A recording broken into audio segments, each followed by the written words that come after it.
I speak to you for the first time as Prime Minister in a solemn hour for the life of our country, of our empire, of our allies, and above all, of the cause of freedom.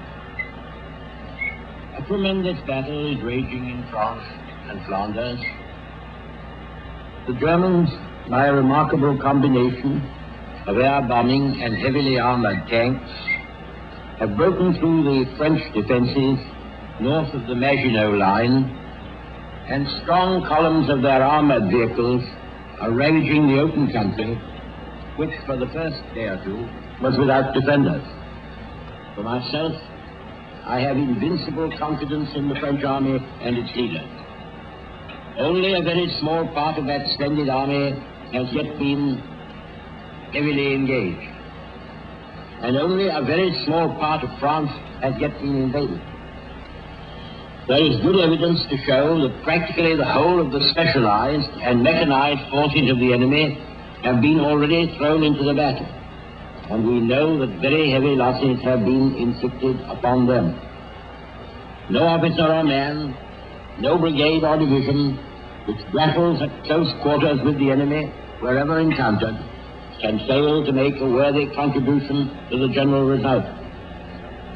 The armies must cast away the idea of resisting attack behind concrete lines or natural obstacles, and must realize that mastery can only be regained by furious and unrelenting assault. And this spirit must not only animate the high command, but must inspire every fighting man. In the air, often at serious odds, often at odds hitherto thought overwhelming, we have been clawing down 3 or 4 to 1 of our enemies. And the relative balance of the British and German air forces is now considerably more favorable to us than at the beginning of the battle. In cutting down the German bombers, we are fighting our own battle, as well as that of France.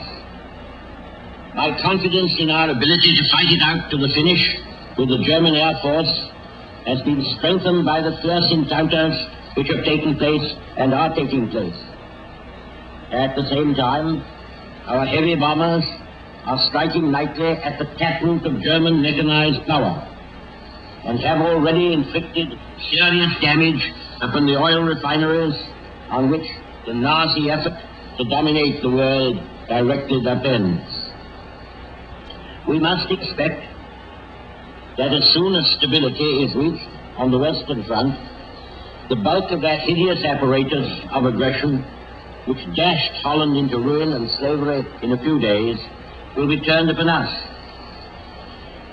I'm sure I speak for all when I say we are ready to face it, to endure it, and to retaliate against it to any extent that the unwritten laws of war permit. There will be many men and many women in this island who, when the ordeal comes upon them, as come it will feel comfort and even a pride that they are sharing the perils of our lads at the front, soldiers, sailors, and airmen, God bless them, and are drawing away for them a part at least of the onslaught they have to bear.